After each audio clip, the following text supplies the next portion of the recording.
Benzino responds to Eminem with his own diss record called Vulturious.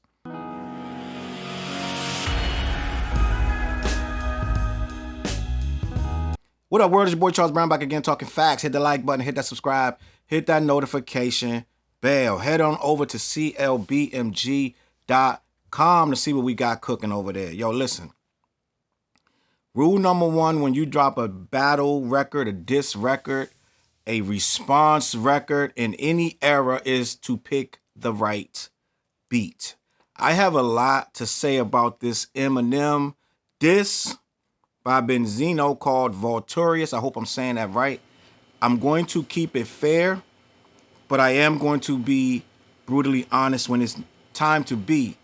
I want to discuss this line for line because I know a lot of y'all woke up, saw this thing, you clicked it. It was either in a blog, something on Instagram, it was on Twitter. You got a snippet from your man. I don't know how you heard it. A lot of you heard it once and wrote it off, which is fine. There's nothing wrong with that. But people like me that's going to go line for line with this, it has a lot of texture to it. And I know the first response is, this is trash, and I understand that. And there's nothing wrong with saying it's trash because this is not the greatest record ever, right?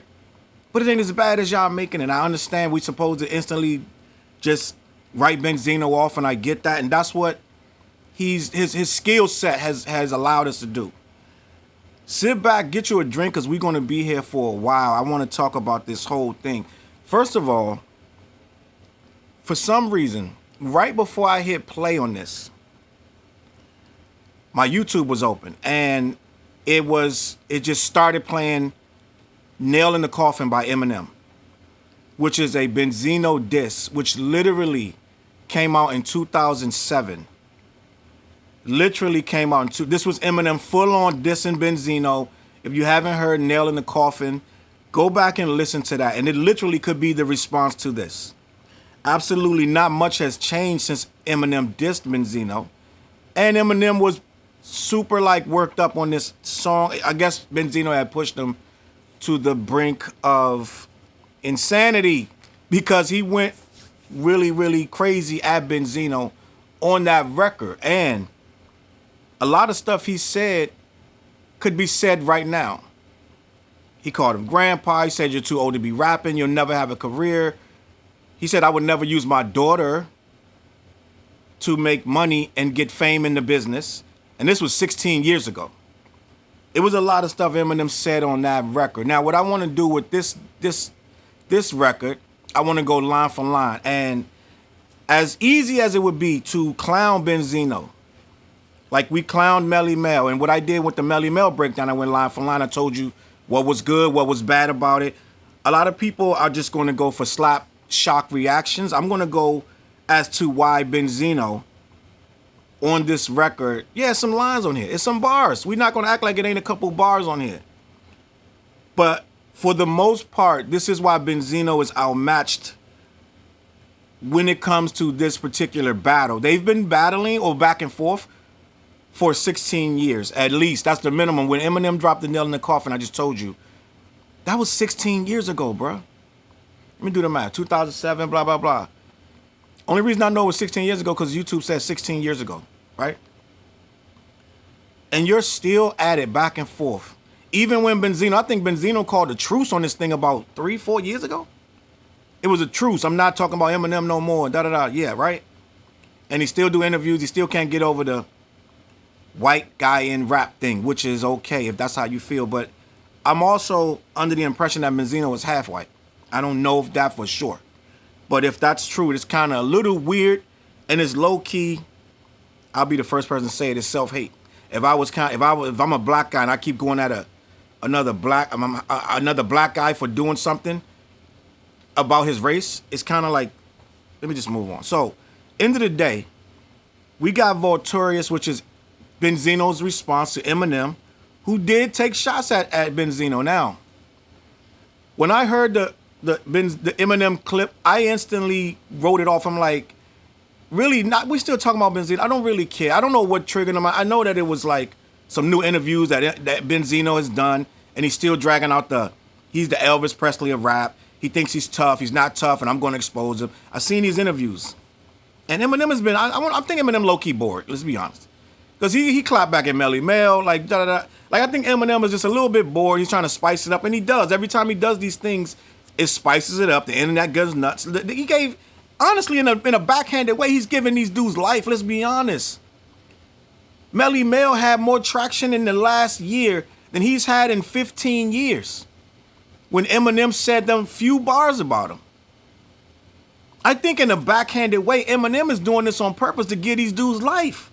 He's breathing life into these dudes, and they're coming back with a diss record, which they should as hip-hop. But I guarantee you, they really, at the end of the day, I guarantee you Melly Mel, low-key, is thankful for all the attention he got last year, because he got, I'm sure his bag went up, I'm sure his numbers went up. I'm sure that little diss that he did, that was like, well, how long was it? 65 seconds? I don't know how long it was.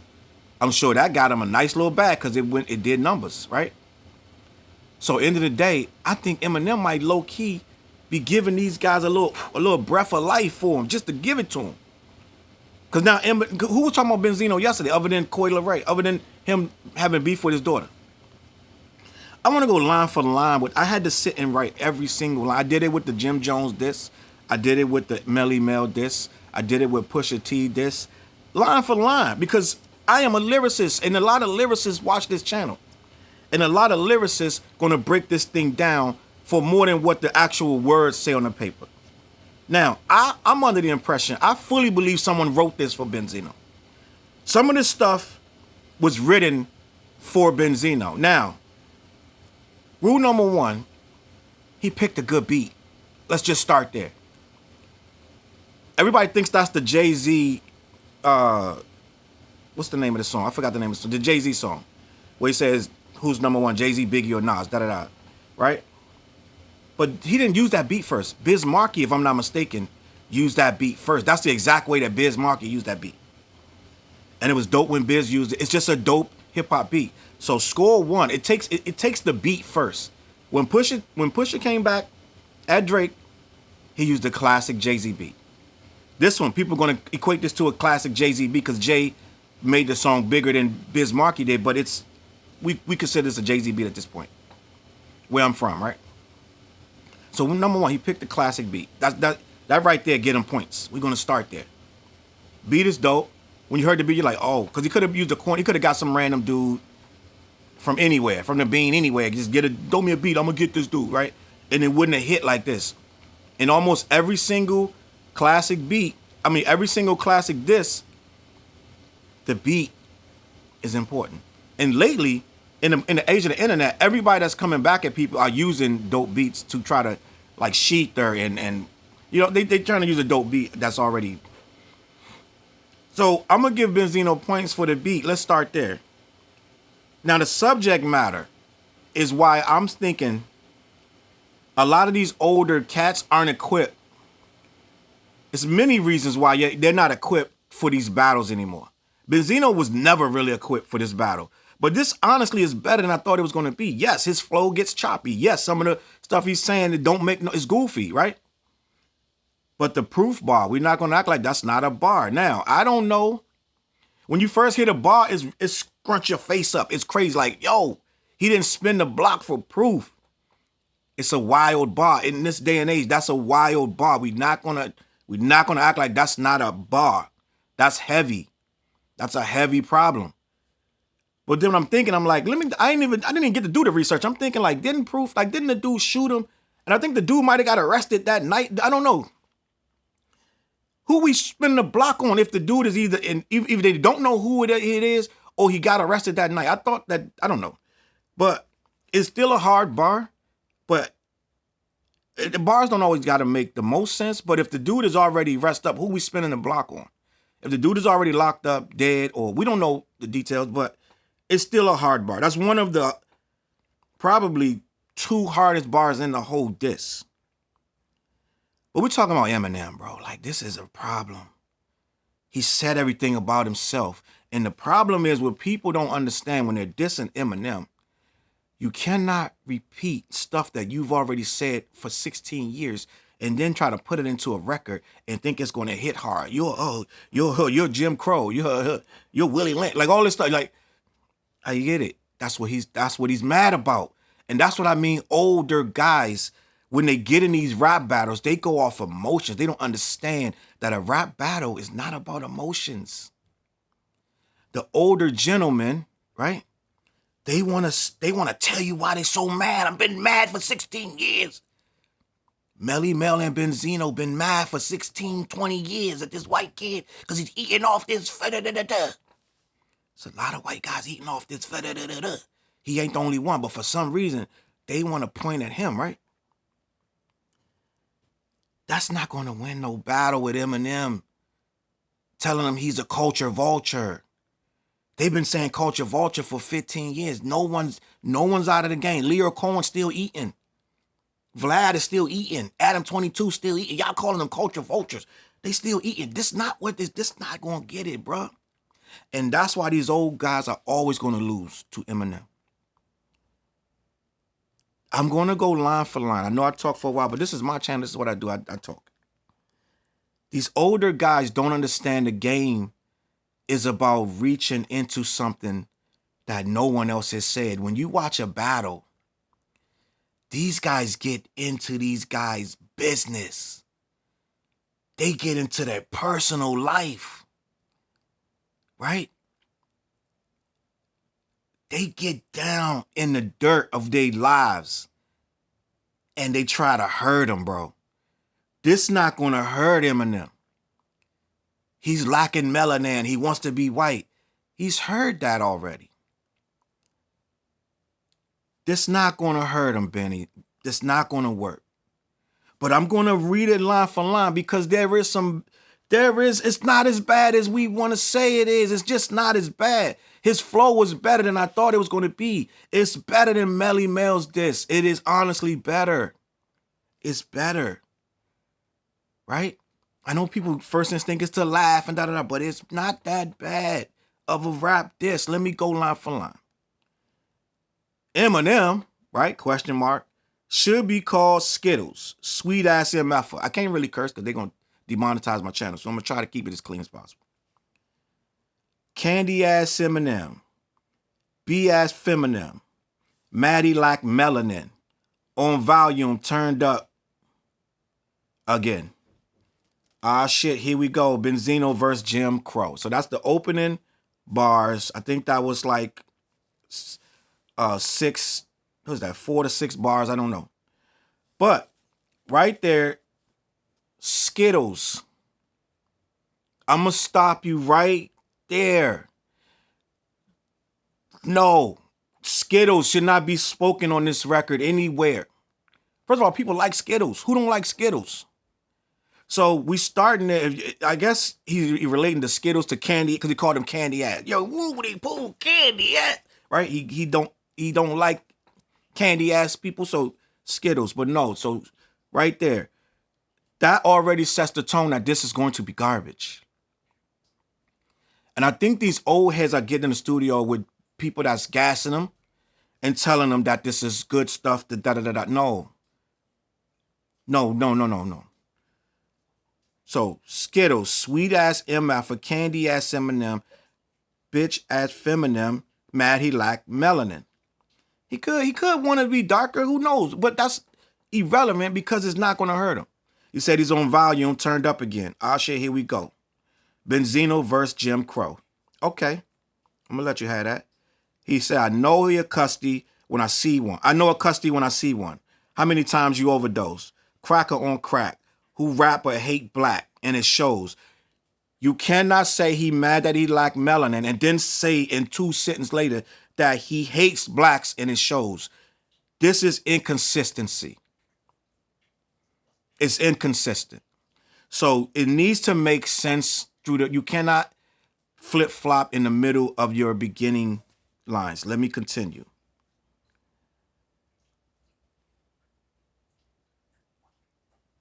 Oh, invade our culture, then insult us. Time you get exposed, Lil Ho. This Mariah, Christina, Michael, and Brittany. Who the F go to war with people dancing and singing? That's funny. I get that. He's trying to say that he disses R&B, divas, and da-da-da-da.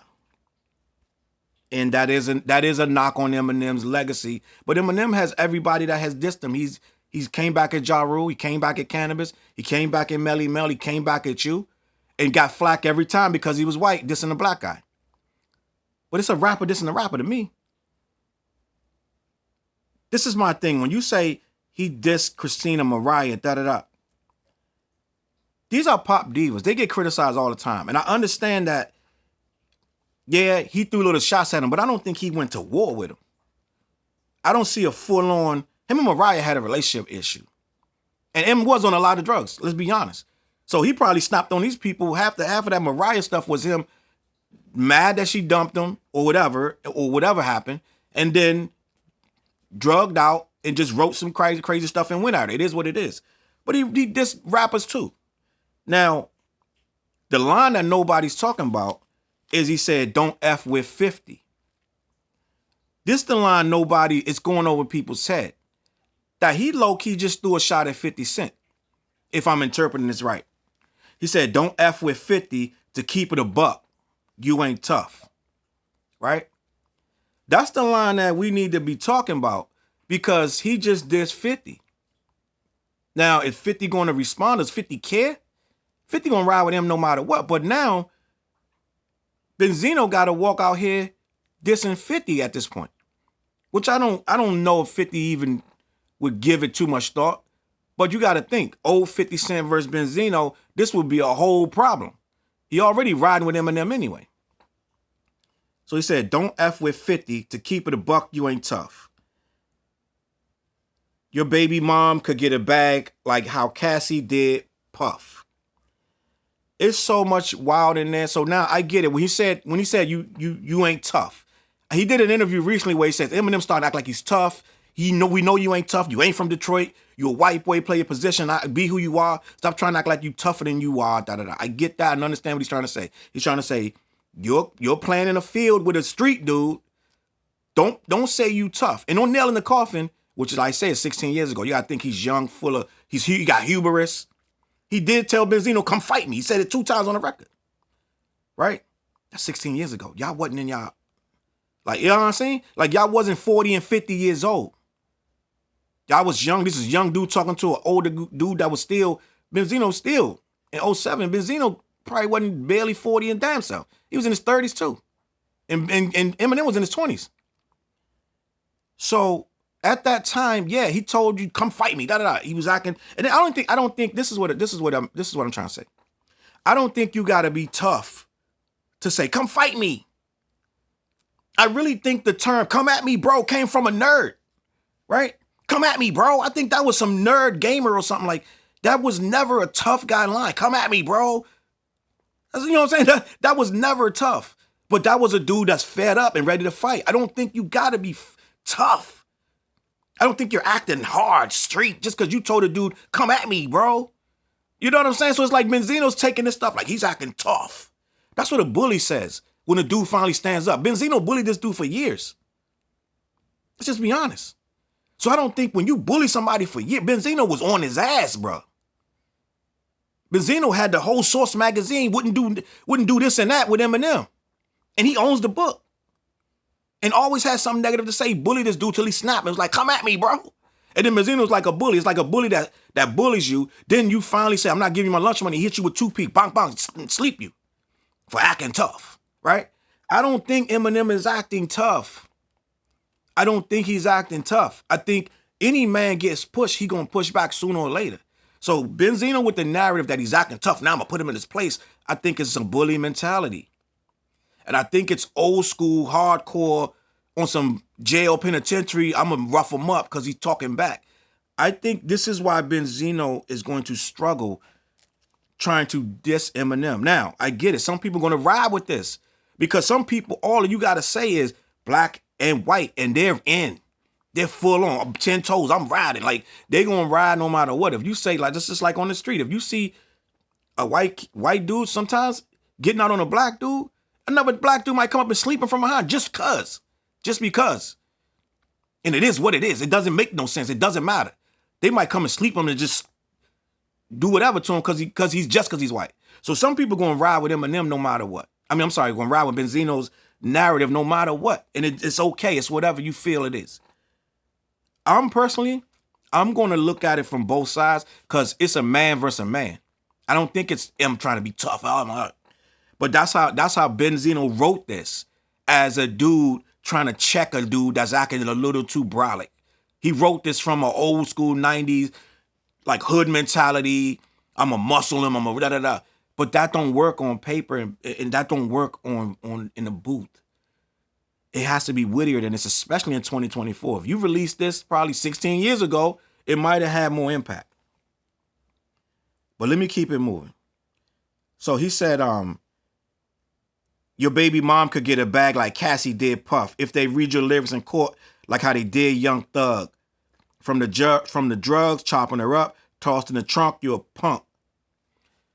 They're not going to indict Eminem on charges, or she's not going to be able to sue him for $30 million like Cassie because it's all fictional writing. Everything that Eminem said about his girlfriend at the time was fictional. He wants to chop her up. That is not a good diss because you're taking hypothetical and fictional lyrics and trying to say she could sue you and get a bag like Cassie did Puff. The only problem is he didn't do the stuff that Puff did. So that line, you wasted all of that. You wasted all of that on something that is illogical. But again, I'm riding with Benzino because he's an older statesman. I always respect the elders, so I'm going to try to continue to break down this in a respectful way. You a punk. Plan my funeral, please. You shot who? Square ain't even circle the block for proof. And the truth. That's a hard bar. I don't care who you are. That is a hard-ass street hip-hop bar. Ain't nothing else you gonna say. You may not like the beginning. You may not like the end. But that bar is hard. If you talking about doing something to me and they took your man out and you didn't do nothing about that, don't come back talking to me. I get that bar. That's a hard bar. Only thing is, I don't know if there's anybody to spin on. I don't know if the dude is alive, dead, in the Bing. I don't know if they even know who did what. I don't know what's going on. So you can't just spin a block. Right? Let me keep it moving. And the truth, my daughter had a life I never had. I'm probably more Boston George than American Dad. But I provided food, clothes, gifts, kept y'all excited. Now you let the industry Willie Lynch keep us divided. That's about 4 bars. Oh no, he keeps going. But back when I got indicted, in and out of court fighting, you was in a pretty home with something foreign to ride in. Right there, he's talking to his daughter. He just put a good 8 bars into a diss of Eminem, and he's speaking to his daughter and about his daughter. There is literally zero reason to talk to your daughter in the middle of this Eminem diss record. I had to hear this thing about 5 times to understand he wasn't even talking about Eminem right there. He started speaking directly to Coi Leray for about 8 bars. It is illogical. It makes zero sense to start a heartfelt conversation. And this is why old heads should not be trying to battle when their skills aren't sharp enough. A lot of older gentlemen just bow out of battles. They don't even try to battle. But a battle with Eminem is so lucrative, you can't resist it. It's a good thing for your career. Benzino might could get out here now and get some shows because of this record. But don't use 8 bars to speak on your daughter, how you gave her the world, and you was fighting charges. And I get it that it speaks to your street credibility, but it's a waste of time for Eminem fans and foes to hear you addressing your daughter in a battle rap about Eminem, which is only 1 minute and 25 seconds long anyway. A dude online was like, this is 85 seconds, right? Of course, he'll tell you to hate your father. He could never find his. trailer park swine bitch shit. So he didn't, that's a literal, what he literally just said. He said, of course he'll tell you to of course he'll tell you to hate your father. He could never find his. That's a bar. Then he goes, trailer park swine bitch shit. That's the lyric. That's how you say I didn't know what to say without saying I didn't know what to say. He just said trailer park swine bitch shit. Miserable and lonely.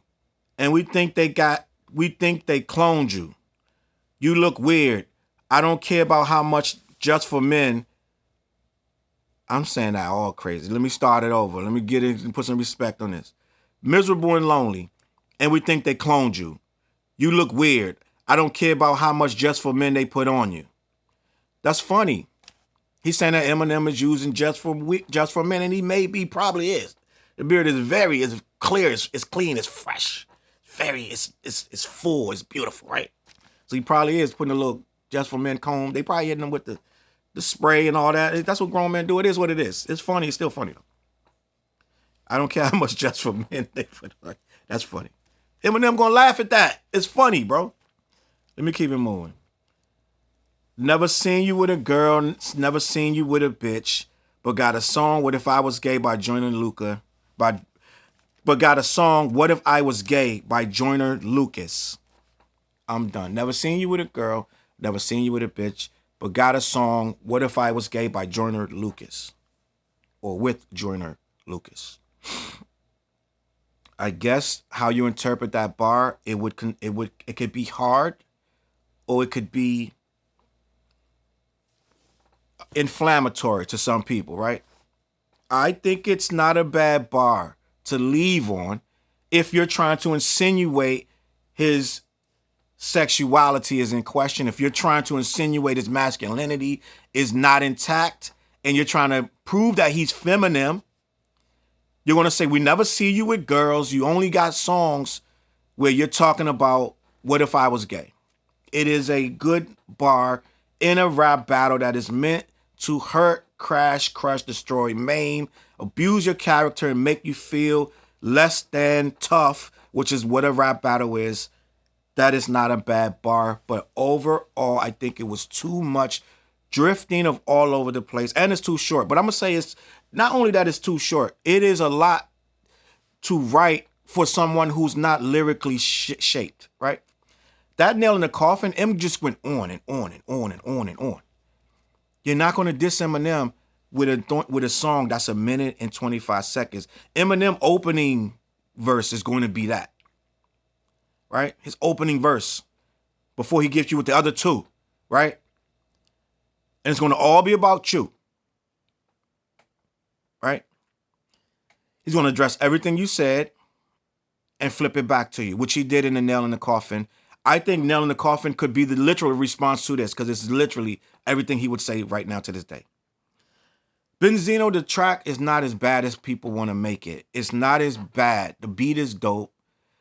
His flow is not bad. He stumbles here and there, which makes it go off the rails and it gets goofy. The subject matter that he's trying to attack Eminem is tired. It's old. Anyone that knows their beef knows he's said this stuff 100 times. So no one is finding it shocking anymore. You would have had to dig deeper, put some more spin on it, like get behind, like you could have threw some Paul Rosenberg. You could have threw some stuff in there about people that know stuff or whatever, that's done stuff or whatever, could insinuate some better stuff. Like it could be much more information that we have not heard. That you, being an industry insider, you're owner or co-owner of the source, you should have much more information behind the scenes about Eminem than is shown in this diss record. Again, we are at an impasse where older guys are eating and feeding off younger guys when they bring these diss records out. I'm going to leave it at that. Let me know what you think in the comments, because I could just go on and on about this, but I won't, because I think I said enough. Let me know what you think in the comments. CLBMG, head over there. Check out the What Show every Wednesday night. We will be discussing this on CLBMG Network. I'm going to catch y'all on that flip side. Peace. CLB.